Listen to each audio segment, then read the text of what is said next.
So, so, good day everyone. So our topic for today is solving consequences. Chapter 4. So here is the introduction. So first is solving linear congruence, which have the form AX equivalent to B modulo M, is an essential task in the study of number theory and its applications. Just as solving linear equations plays an important role in calculus and linear algebra. To solve linear congruence, we employ inverse modulo M. We explain how to work backwards through the steps of the Euclidean algorithm to find inverse modulo M.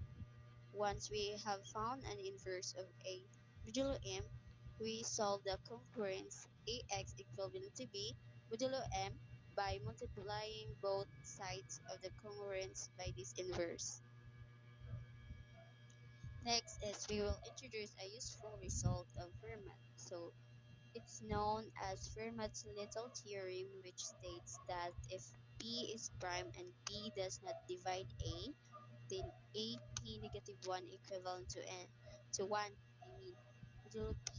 We will examine the converse of this statement, which will lead us to the concept of a pseudoprime.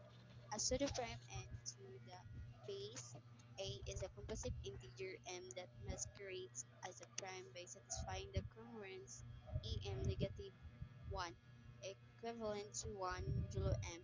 We will also give an example of a Carmichael number, which is a composite integer that is pseudoprime to all bases are relatively prime to it. Next is we will also introduce the notion of discrete logarithms, which are analogous to ordinary logarithms. To define discrete logarithms, we must first define primitive roots. A primitive root of a prime p is an integer r such that every integer not divisible by p is congruent to a power of r modulo p. If r is a primitive root of p and r a equivalent a modulo p, then a is the discrete logarithm of a modulo p to the base r.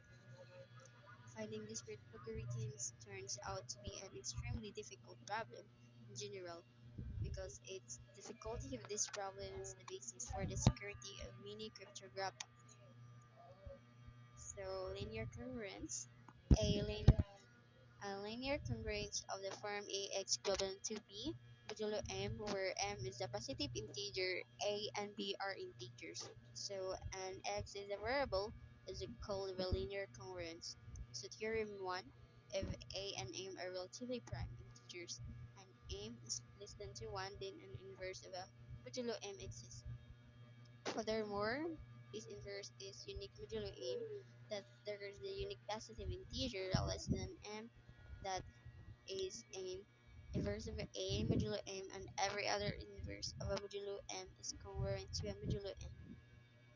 So next is proof by theorem 6 of section 4.3, because greatest common divisors AM is equal to 1, there are integers S and T such as SA plus DM equal 1. This implies that SA plus DM equivalent by 1 modulo M, because dm equivalent of 0 modulo M, it's false that SA equivalent to 1 is modulo M. So here is example. So find an inverse of 3 modulo 7 by first finding Bizot coefficients of 3 and 7. Note that we have already shown that 5 is an inverse of 3 modulo 7 by inspection. So solution is because greatest common divisor is 3, 7 equals to 1 theorem. 1 tells us that an inverse of 3 modulo 7 exists. So the Euclidean algorithm and speak theorem is to find the greatest common divisor of 3 and 7. So 7 equals 2 times 3 plus 1. From this equation, we see that negative 2 times 3 plus 1 times 7 equals 1. So this shows that negative 2 and more are the coefficients of 3 and 7, we see that negative 2 is an inverse of 3 modulo 7. Note that every integer congruent to negative 2 modulo 7 is also an inverse of 3, such as 5, negative 9, 12, and so on. Next reporter, please. Good day, everyone. I am Marky Fernan, and I will be discussing the subtopic. For the 4.4 is the solving congruences. So first, we have the Chinese remainder theorem. The Chinese remainder theorem. Let M1 and M2, or the modulo 1 or the modulo 2, Mn be pairwise relatively prime positive integers greater than 1, and A1 and A2 and arbitrary integers. In the system, x is an equivalent of a1 modulo m1. X congruent to a2 mod m2x is equivalent, and mod mn has a unique solution modulo m is equal to m1, m2, and mn. That is, there is a solution x with 0 less than equal x is less than m, and all other solutions are congruent modulo m to this solution. So this is the proof. To establish this theorem, we need to show that the solution exists, and that is unique modulo m. We will show that the solution exists by describing a way to construct the solution, showing that the solution is unique modulo m is exercise 30. To construct a simultaneous solution, first let m key is the equal to m key for key is equals to 1 and 2. And that is m key is the product of the moduli except for m key, because mi and m key have no common factors greater than 1 when I is not equals to key. It follows that GCD, or the greatest common denominator, m key, and the m key is equals to 1. Consequently, by theorem 1, we know that there is an integer y key, an inverse of m key.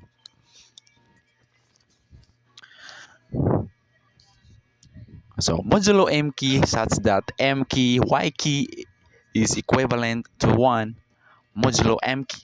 To construct a simultaneous solution, form the sum x is equals to a1 m1 y1 plus a2 m2 y2 plus an m and yn. We will now show that x is a simultaneous solution. So first, you will need to note that because mg is equivalent to 0, modulo m key whenever g is not equal by key, all terms except the kth term in this sum are congruent to 0 modulo m key. Because m key y key is equivalent to 1 modulo m key, we see that x is the equivalent of a key, m key, y key is equivalent to a key. So modulo m key. For key is equals to 1 and 2, we have shown that x is a simultaneous solution to the n congruences. To solve the system of congruences in example 4, first let m is equals to 3 times 5 times 7 is equals to 105. M modulo 1 is equals to m over 3 is equals to 35. M2 is equals to m and 5 is equals to 21, and m3 is equals to m over 7 is equals to 15. We see that 2 is an inverse of m1 and 35 modulo 3, because 35 times 2 is equivalent to 2 times 2 and equivalent to 1. Modulo is 3.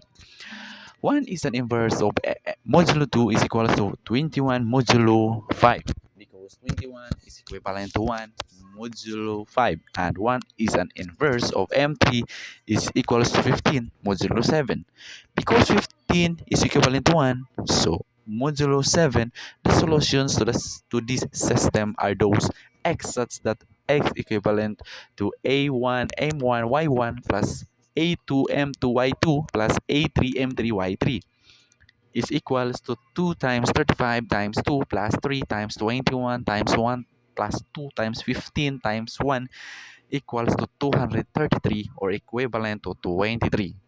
And the modulo is 105. It uh, it follows that 23 is the smallest positive integer that is a simultaneous solution.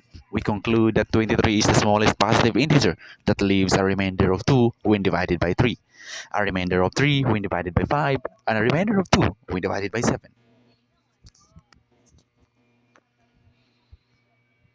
So, computer arithmetic with large integers. Suppose that modulo 1 or the m1 and the m2, mn are pairwise relatively prime moduli and let m be their product.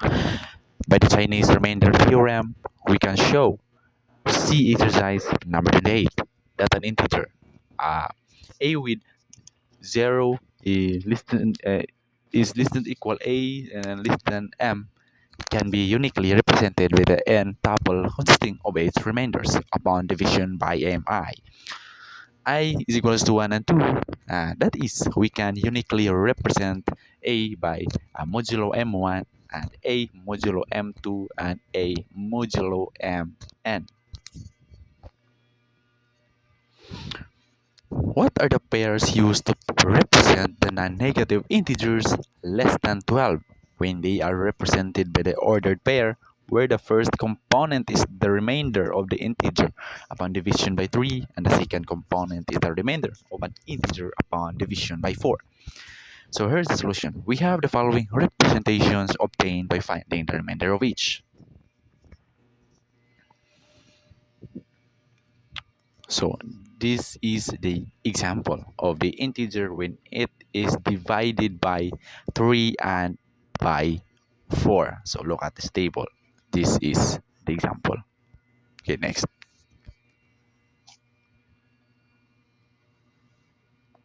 So Fermat's little theorem. Theorem 3, Fermat's little theorem. If p is prime and a is an integer not divisible by p, then ap negative 1 is equivalent to 1 modulo p. Furthermore, for every integer a, we have ap is equivalent to a modular p. Remark, Fermat's little theorem tells us that if and all gp, then ap negative 1 is equals to 1 in zp.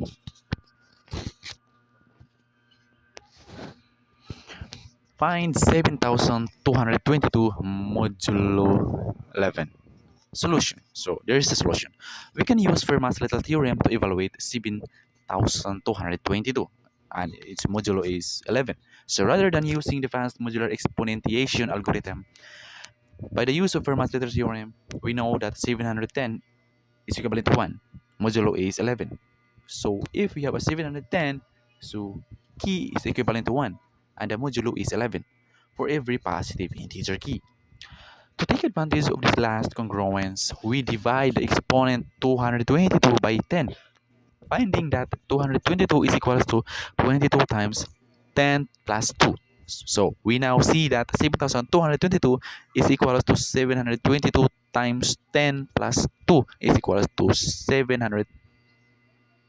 So 710 2,272 is equivalent to 22 times 49 and equivalent to 5 modulo is 11. So it follows that 7,222 modulo 11 is 5. And that's all. Thank you. Now let's discuss the pseudoprimes. Definition 1, let p be positive integer if n is a composite positive integer and bn minus 1 is equivalent to 1 module n. Then n is called a pseudoprime to the base b. Definition 2, a composite integer n that satisfies the congruence b minus 1 is equivalent to 1 module n. For all positive integers b with GCD b and n is equal to 1 is called a Carmichael number. These numbers are named after Robert Carmichael, who studied them in the early 20th century.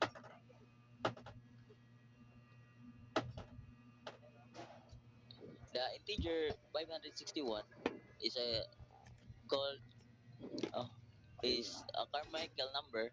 To see this, first note that 561 is composite because 561 is equal to 3 times 11 times 17. Next, note that if GCD B and 561 equals 1, then GCD B and 3 equals GCD B and 11 equals GCD B and 17 is equal to 1. Using Fermat's little theorem, we find that B2 is equivalent to 1 module 3, B10 is equivalent to 1 module 11, and B16 is equivalent to module 17. Module 1 uh, is equivalent to 1 module 17. It follows that B560 equals B2 and 280 is equivalent to 1 module 3. B560 equals B10. 56 is equivalent to 1 module 11. B560 equals B16. 35 is equivalent to 1 module 17.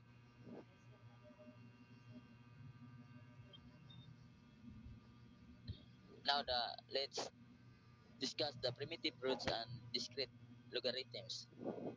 Definition 3, primitive root modulo a prime p is an integer r in zp such that every non-zero element of zp is a power of r.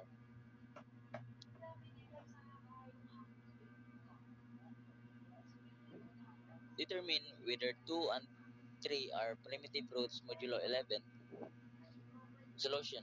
When we compute the powers of 2 in Z11, we obtain 21 equals 2, 22 equals 4, 23 equals 8, 24 equals 5, 25 equals 10, 26 equals 9, 27 equals 7, 28 is equal 3, 29 equal 6, 210 equal 1 because every non-zero element of Z11 is power of 2 and 2 is a primitive root of 11.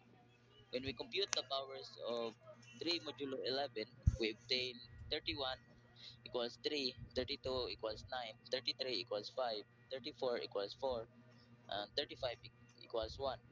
This pattern repeats when we compute the higher powers of 3 because not all non-zero elements of Z11 are powers of 3. We conclude that 3 is not a primitive root of 11.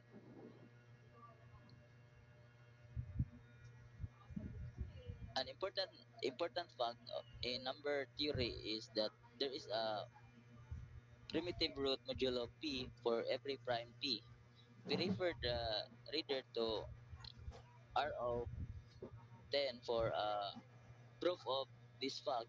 Suppose that p is a prime and r is a primitive root modulo p.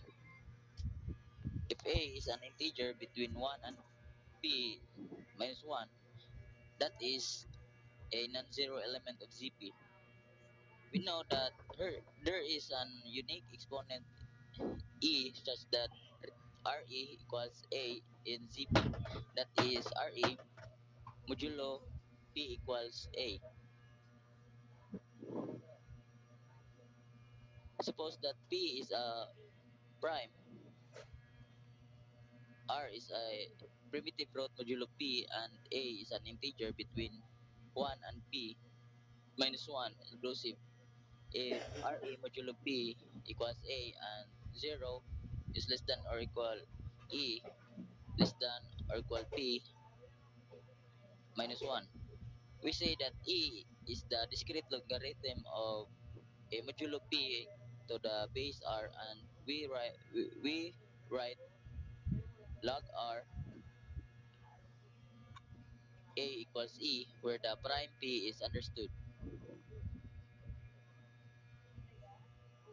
Find the discrete logarithms of 3 and 5 modulo 11 to the base 2.